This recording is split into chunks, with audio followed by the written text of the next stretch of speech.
সুপ্রিয় শিক্ষার্থী সবাইকে জানাই আসসালামু আলাইকুম। কি আমাদের চলতরিৎ চ্যাপ্টার নিয়ে অনেক ভয়।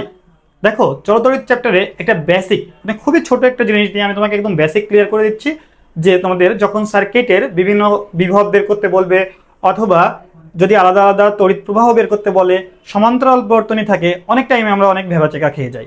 এই ভেবাচাকাগুলো থেকে দূর করতে যে প্রসেসটা তোমাদের সামনে আমি নিয়ে এসেছি, জাস্ট একটু খেয়াল করো।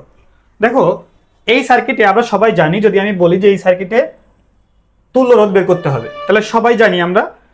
তুমি ফার্স্টে কি করবা, যে লিখবা হচ্ছে আরপি, অর্থাৎ 1/rp ইকুয়াল টু কি লিখবা 1/r2 প্লাস 1/r3। আমি জানি এটা খুবই ইজি জিনিস, এখান থেকে তুমি আরপির মান বের করে ফেললা। ঠিক আছে, এই আরপিটাকে মনে রেখো, এই আরপিটাকে তুমি মনে রেখো। এবার যদি আমি তোমাকে বলি যে এখান থেকে তুমি আর এস অর্থাৎ টোটাল যে তুল্য রোধ আছে সেটা বের করবা, তাইলে হবে কি R1 প্লাস কি R1 প্লাস আরপি। আমি জানি এটাও তুমি পারবা। এবার পয়েন্টে আসো। পয়েন্ট হচ্ছে এই আরএস দিয়ে তোমাকে বের করতে হবে কি আই, অর্থাৎ টোটাল তড়িৎ প্রবাহ। তাহলে এই সার্কিটের টোটাল তড়িৎ প্রবাহ হচ্ছে কত, I equal to E by R plus R. যদি এখানে কি অভ্যন্তরীণ তুল্যরোধ থাকে তাহলে তুমি দিবা। আচ্ছা, এবার মেইন পয়েন্টে আসো। মেইন পয়েন্ট হচ্ছে আমি যদি তোমাকে কোশ্চেন করি যে এখানে I2 কত অথবা I3 কত, অথবা যদি আমি বলি যে I1 কত, তাই না? তো তুমি খুব নর্মালি একটা জিনিস চিন্তা করো, এই I1টাই হচ্ছে কি I, কিন্তু এইখানে তো ডিভাইড হয়ে গেছে, তাই না? কারেন্টটা ডিভাইড হয়ে গেছে, যার কারণে আমি এই যে আরপি কথা বলছিলাম না, দেখো এখানে আমি এই দুটার আগে বিভব বের করব। এই দুটার বিভব আমি কিভাবে বের করব, ভিপি ইকুয়াল টু সূত্র হচ্ছে আইআরপি। আইআরপি এই হচ্ছে এই টোটাল আইটা, বুঝতে পারছি? এখন ভিপি মানে কি, ভিপি মানে হচ্ছে এই প্যারালালি এই দুটোর ভিতরে যে বিভবটা আছে সেটা।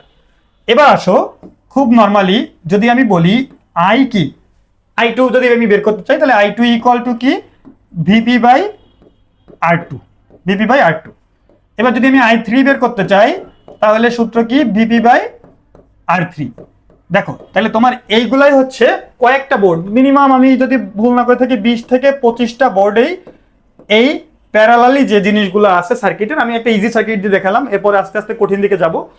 তো এই ইজি সার্কিটের এই কোশ্চেন দুইটাই মনে হয় কতবার আসতে তার কোনো হিসাব নাই। মানে এই দুইটা কোশ্চেন দেখো, আমি তোমাকে দেখাই দিচ্ছি। দেখো এই যে এই দুইটা কোশ্চেন, যে এই যে ভিপি, এটা এটা আরো একটা প্রসেসে করা যায়, বাট আমার কাছে মনে হয়েছে এই প্রসেসটা আমার স্টুডেন্টের জন্য বেশি সুইটেবল। তো এই ধরনের যে প্রসেসগুলো আছে, দেখো খুব ইজিলি আমি তুমি ঘড়ি ধরো, দেখো আমি হয়তো 2 মিনিটের ভিতর তোমাকে এই টপিকসটার একটা বেসিক আইডিয়া দিতে পেরেছি। খেয়াল করো, আমি বলছি কি তুল্য রোধ বের করবা, তুল্য রোধ বের করে টোটাল প্রবাহ বের করবা। এরপরে কি যদি সমান্তরাল থাকে তাইলে হচ্ছে কি আমাকে ভিপি বের করতে হবে, সমান্তরাল না থাকলে শ্রেণীতে থাকলে যেটা আই সেটাই হচ্ছে কি I1। আর I2 I3 বের করার জন্য আমি কি করব, প্যারালালি যে বিভবটা আছে সেটা বের করব, VP equal to IRP, then I2 I3 I4 যাই থাকুক না কেন, যেটাই থাকুক না কেন, জাস্ট ভিপি পাই ডিভাইডেড বাই রোধ, ভিপি ডিভাইডেড বাই ওই রোধটা। ওকে ফাইন, হয়ে গেল সার্কিটের। তুমি না হইলেও এখানে গ ঘ নাম্বারের কোশ্চেনগুলো সলভ করে ফেলছো। সো এটাই ছিল চলতরিতের একটা ইম্পর্টেন্ট বেসিক। টাটা।